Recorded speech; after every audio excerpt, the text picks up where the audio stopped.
Chris. The Thanks. tush push, the brotherly shove. You know, you saw it last year's Super Bowl. Any ideas how you can stop it this time around? They haven't been stopped all year. I think the one that did get stopped on was Washington, where they fumbled the ball. So I don't know, man. We just gonna have to. I don't know, honestly. Have to figure something out. But they're so good at it, and it's a rugby style play. Unfortunately, we haven't watched any rugby style of play of defense yet. But we'll figure something out. Jalen Hurts, you know, he rushed for like 70 yards in the Super Bowl, but threw for another 300. He's very talented, two of the best quarterbacks, Patrick and him. What are some of the things, especially facing him, that you need to do to try to contain him the best you can? More so, eliminate the run game. If we're able to limit how many yards he get per carry, then I think we're doing something good. And force hands in his face and take him down on the passing game. You know, get around him, overcrowd him. You know, they got such a good offensive line that's done really, really well so far this year. So, got to come up with schemes and everything to affect Jalen Hurts. Chris, you've gotten to play with some really good players here. Since your career started, do you think this could be the most talented defense as a whole that you've played with since you began?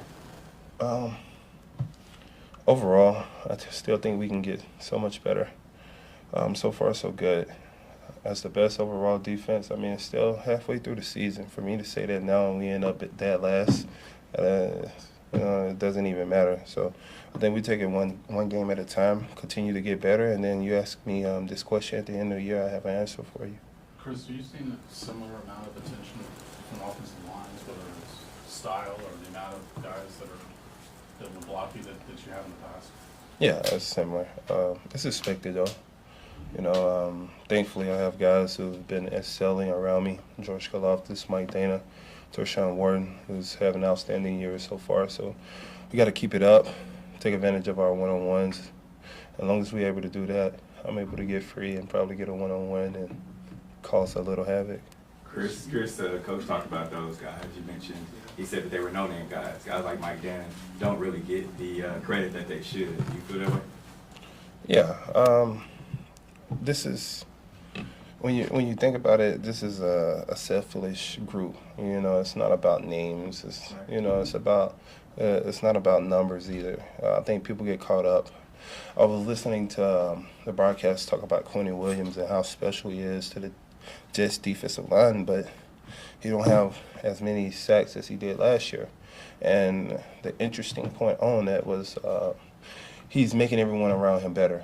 And, you know, that's the way I look at it. It's not about stats. I mean, to magnify how important these guys are. You know, they're having good years. I mean, they're having a good year so far, but the importance to how they've been to this defense and the success of this defense, you know, the numbers go beyond that. You speak about those numbers. Do you take pride in making all those guys better? Yeah, more solely, I think as a player, it's not what you do. Yeah. I think it's more so how you make players around you better. Chris, sorry, apologies. Oh, you got it. Go ahead. Kobe Bryant emphasized on that. Just for him, it was going to come, but more importantly, just making guys around him better, and that's what I emphasize on. Just making sure George have a career year, making sure Mike have a career year. That gives me excitement because I feel like I contribute to that a lot. You know, I put a lot of energy and I invest a lot in those guys. So just to see those guys succeed beyond what you guys expected or what they expected brings joy to me. Sorry for interrupting. It's okay, man. You said it's not about numbers, but a little bit for your bottom line it is, right? There are numbers that matter to your bottom line. You know, you started off so hot when you came back. A couple games you haven't had a sack. Is frustration maybe creeping a little bit? Is that maybe what happened with the penalty against Miami? A little frustration? Frustration only creep in when they extracurricular out there at play. Other than that, I don't get frustrated on my numbers. I'm gonna hit my numbers, so I never really matter about numbers. I'm gonna hit my numbers. So for me to worry about numbers, so 8 games left in the season. Whether I get a sack this game or not, we got 7 more games left. If I get a sack, 7 sacks in 7 games, You do the math. So I'm gonna hit my numbers regardless. So I never really trip about numbers. You put together the longest streak in NFL history of consecutive games with it. Like, I mean, I think you got one of the other top ones as well. I mean, is it hard? I mean, you're used to getting a sack in every game. Is it like, doesn't feel empty a little bit at all when you kind of make it look easy sometimes? Well, listen, man, it's so damn hard.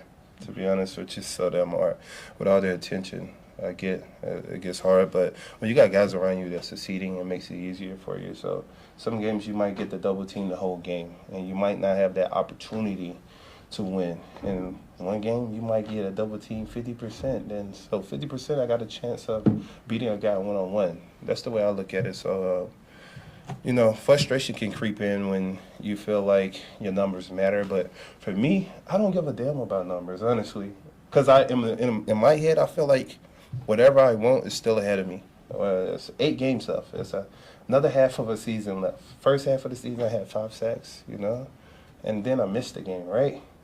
So I got 8 more games to go. I'm good. It looked like after, you mentioned the penalty, it looked like Joe was giving it to you pretty good on the sideline, just from our vantage point. I'm just wondering, you've talked a lot about him. Is there an appreciation for our coaching and just, I guess, anything you would be willing to share about that moment? Respectfully, we would have been off the field if I wouldn't have made a penalty. So he emphasized that, you know, it was a costly penalty. I think they scored on the play also. I was 7 out of 14 points, so I understand. But, you know, it was a heat of the moment thing. I got hit after the play. What can I say? It's part of the game. Chris, during your time off, how did you use that? Did you look over the first half? Did you rest, relax? I mean, did you kind of do a self-examination? How do you use that bye week to help make you fresher and better for the second half? I did a little bit of it all. I watched film. I was able to sleep, play with my kids. Most importantly, I got a lot of sleep. I haven't slept like that in a long time. But got to hang out with my kids, take them to school, and rewatch all the games I played a part of. The good, the bad, what I can improve on, what I can eliminate, you know, like costly penalties. You said take them to school. Are you on the carpool line too? Yeah, look, quick thing about the school, so they got this crazy line that you got to stay in. I was skipping the line every day because they have 2 entry points, and the school stopped me one day and was like, "Listen, Mr. Jones, you've been coming through the wrong line every day." And she was so nice about it. I was like, okay. So that was the highlight of my bye week, skipping school lines. You mentioned the good and the bad. What is the good and the bad for you? The good and the bad. I always feel like I can be better at something, especially pass rushing, run stopping, overall game, being a better leader, whether it's being vocal, because sometimes I get in the game, I get so locked in, I forget to talk. Been a vocal leader, and